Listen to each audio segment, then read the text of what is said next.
Welcome, you guys, Susie and Thom. Great to be here on a snowy morning. It is. It's wonderful. Well, I think it's going to get more snowy, so no problem. Right? No worries. Hey, we can do that. We are Chicago. We've been waiting for that white Christmas, all these weeks. Did we have a white Christmas this past year? I think we did. Yes, we did, Thom. You're so confusing to me. We moved into the black ice season and then back to Christmas. So some of our listeners may only think they hear your voice, Thom, when you are one of our co-hosts. Exactly. And some of them may not have always heard the intro that says, this is the head of the fabulous Community Media Workshop here in Chicago and the founder of the Community Media Workshop. Indeed. So today you're here in that capacity, and we'll welcome you back as a co-host next time. But this time, and for one of the last times, here you are being the founder and head of Community Media Workshop, who is passing the torch. El director. Sí, como se dice. Tell us what you've done. Tell us how you started the organization, what it's done over the years, and then we're going to talk about the grand passing of the baton. At its core, for 25 years, the Community Media Workshop has tried to help people tell their stories more effectively. In the early days, that was, do I need to get a story in the Tribune by faxing them a press release, and how do I write that? Today, it's how do I get video up on my Facebook page, and everything else in between. We've always had, alongside teaching nonprofit organizations media relations skills, a close connection with Chicago's journalism community, and indeed that's what we're going to be celebrating in the next week as we mark 25 years and bring Susy Schultz on as our new executive director. We will again be bestowing the Studs Terkel Community Media Award on 4 deserving journalists, as we've done with about 70 men and women over the last 25 years. It's a really cool event, and finally we get to go. Exactly. Well, I went once or twice in the early years, but... It's going to be a great moving party and a jam-packed program that I'm not supposed to know about, and cool. We'll see what happens. I hope you don't know about everything. Yeah, really. No, you can't know about everything. Well, welcome to Live from the Heartland, Susy Schultz. Thanks, it's so great to be here. This will be the first of many visits, I'm sure. Indeed. Great, I'll hold you to that. Your house is one that we call regularly, even without Thom, we'll be calling your house. Susie, I recognize you from your picture next to a column in the Sun-Times. You also informed me that you were one of the key people putting out Chicago Parent. Did that for a little while, yes. Were you the publisher, or were you the editor? I was the associate publisher, and I was the editor, too, for about 5 years. It was a wonderful, it's a great place to work, wonderful publication. Well, as I told Susie before we started, I think the Heartland was a major distribution point for Chicago Parent. Oh, definitely. And you had a couple other papers related. Yeah, I've had this kind of circuitous career. Started at the City News Bureau and then moved over to the Sun-Times and was there for a long time. But then I took this little funky route. I did... I like the funky route. The funky route. I'd like to think of it as my practical master's degree in government. I actually worked for a wonderful rabbi in the Clinton administration, and then... Wait a minute. I just like the phrase, a wonderful rabbi in the Clinton administration. Exactly. Hannah Rosenthal, Rabbi Hannah Rosenthal, almost quite even a rabbi. Better. Mm-hmm. And then I worked to balance out life, I worked for a nun in city government. So there you go. Which nun in? Sister Sheila Line at the Chicago Department of Public Health. Oh, yeah, I needed balance. There was no doubt about it. Girl. So, yeah. And she doesn't look old enough to have done all that. Yeah, well, and then I worked for the Chicago Foundation for Women and then moved back into newspapers. And recently I've been out in Kankakee helping Rob Small, literally and figuratively, the small newspaper group, all these small papers around the state of Illinois and out in California and Minnesota. Are you going to be able to settle down, Susie? Jeez. I like to jump around. Well, how did you and Thom meet? And either one of you, how did Thom, did you decide to turn over the reins, so to speak, and how did you decide to take the deal? Well, I have to say, probably the, one of the things I disagree with in Thom whenever he tells the story about the community media workshop is I think he never tells the never gives it the full oomph because, he has taught people how to tell stories for so long in the nonprofit world, but I think he underplays the impact he's had in the journalism world. I mean, this is a guy on Deadline you can go to and you can say, you know what? What do you got? This story's breaking, there's this, I need somebody in the community, and Thom is the go-to guy. That's why he's a guest a host on the show a lot. We say, oh, we need some help on this one. He's your go-to guy. He's the guy. Well, and I was one of those people, I was at the Sun-Times for about 14 years, and I was one of those people who I was trying to carve out a social service beat at a time when people were telling me that was not a good career move.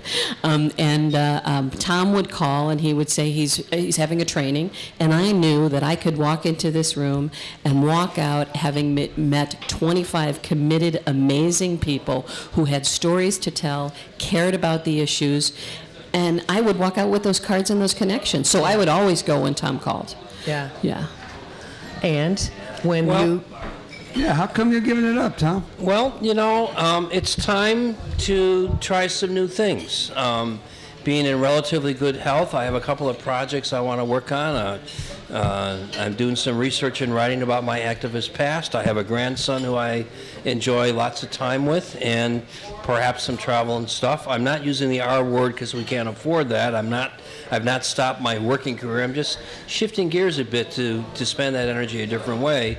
And having known Susy through various parts of her career, I couldn't think of a better person who has both media relations and journalism in her DNA. I mean, her dad was a Daily News editor and reporter. Her mom was a publicist in the middle of fair housing and other things in Oak Park. She grew, their kitchen table was a sort of mini community media workshop, as I look at it more and more, in terms of the kind of people she must have been exposed to in grammar school growing up in the western suburbs. So when it came time to figure out how do you keep this thing going, who can write the next chapter, because the nonprofit sector, as we've discussed before in this program, is severely challenged right now on all sorts of fronts, coming out of the recession that I think will take years to emerge from. And there are significant challenges, particularly for a capacity building group, without getting too technical about this, to keep the doors open. And I can't think of a better barrel of energy and experience and background than what Susy Schultz brings to this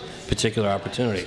Susy, can you give us any hints about what the next chapter will be? Any big plans? Any secret things you haven't told Thom yet that you want to change? Oh, yeah, I'm sure she's going to say it on radio to you. Well, let me tell you everything we have planned for Thom. Yeah. Well, I would say, we make no small plans. We make no small plans. So, all right. So we've got some things that really, I feel so lucky. I get to build on this 25-year legacy that this guy did. This is just amazing. So I walk into a place that already has a reputation, that already has great connections, that's already well known. The sweat equity of 25 years that Thom's put in has just been amazing. We do have challenging times, and we want to make sure that an organization like this survives and thrives. So many times I've been meeting people in these last couple weeks, and they have said to me, which is true, nobody does what you do. Nobody does what you do. There's no people keep asking me who don't know the Community Media Workshop, well, tell me about it. What's it like? And I'm like, well, it's really like no other game in this town or any other, because it's a bridge. It's a bridge between government, journalism, nonprofits, neighborhoods, and foundations. It keeps people informed. Susy, the thing that you need to hear, and this kind of rings. This sounds familiar to me because we just passed on our institution not that long ago, and what you need to hear is that so many people rely on this organization. So many people do, and that you've got a holy course in front of you. You're taking on something that means a lot to a lot of people. I'm just trying to give you as much pressure as possible, so that you go to work and never ever come home again. No. Well, it means a lot to me too. It means a lot to me. What they do, what Thom has said a little bit about my past is, there's been I teach at Columbia, so I teach in the journalism department there, and so I've been actually literally in the building and seen Thom a little bit. And in the last couple of years, I've been teaching, and I've also been taking courses at Columbia. So I've been reinventing myself and learning, making sure I'm up to speed and not just able to manage people doing jobs, but able to do those jobs myself. And lady. and so I've been thinking, what's the next step? What's the next step? And there's all sorts of different things that I've thought of and I've interviewed for. And each time, I always had to find a way. I thought I would have to give up something of who I am, whether it's the caring and the advocacy part or the journalism part. And this is a perfect marriage in so many ways, because I can actually help tell stories from the neighborhood, and I can make the connection so the journalists actually can get that, and we can build on it. And I see us building a little bit more, perhaps, in the journalism area, since that's where my background is. But there's just a great, rich place, and so many places to go with what we can do next. Well, this is terrific for everybody involved. I see two happy faces here. How about that? It's very nice. Well, please let us in on the event this week and what it's about and what it does, and tell people how to get tickets and get there. CommunityMediaWorkshop.org will bring you to our Studs Terkel page. Studs Terkel, for those who don't remember, a phenomenal radio interviewer, oral historian, book author. He's been on this program before. We sung happy birthday to him. He was truly a mentor for the workshop from pretty early on. The co-founder, Hank DeSutter, and I really connected with what Studs was about, and he in turn let us borrow his name to honor these journalists. As I said earlier, about 70 journalists have received this award over the years. This Thursday night, May 6th, from 5 to 8 at Columbia College's Film Roll Cinema, 1104 South Wabash. We'd love to know by the beginning of the week if you can come, but please show up if you just make a last-minute decision.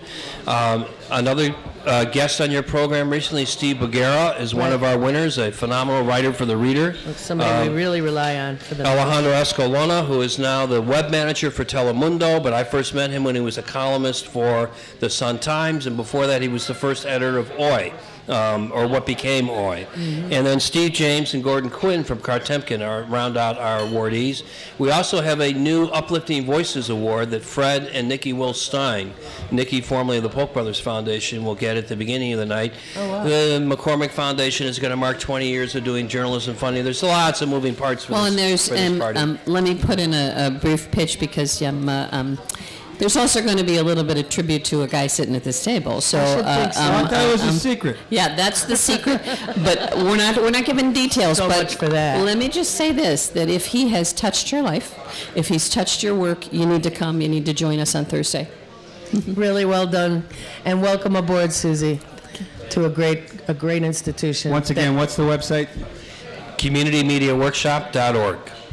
Thanks, Thom Clark. Thank you so much, Katie and Michael. We'll see you up here for the next farm report. Exactly. Which will be not that long. Very good. All right, and everybody stay tuned here on the left end of your dial, WLUW and Nolan Chen downtown. Give us a little Let's hear it for Community Media Workshop. And we'll be right back with more live from the Heartland. Ewan Haig is up next, geography professor out of DePaul.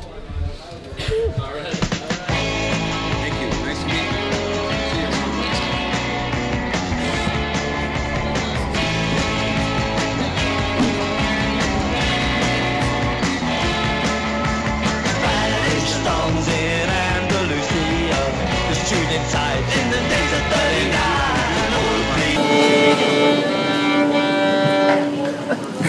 39,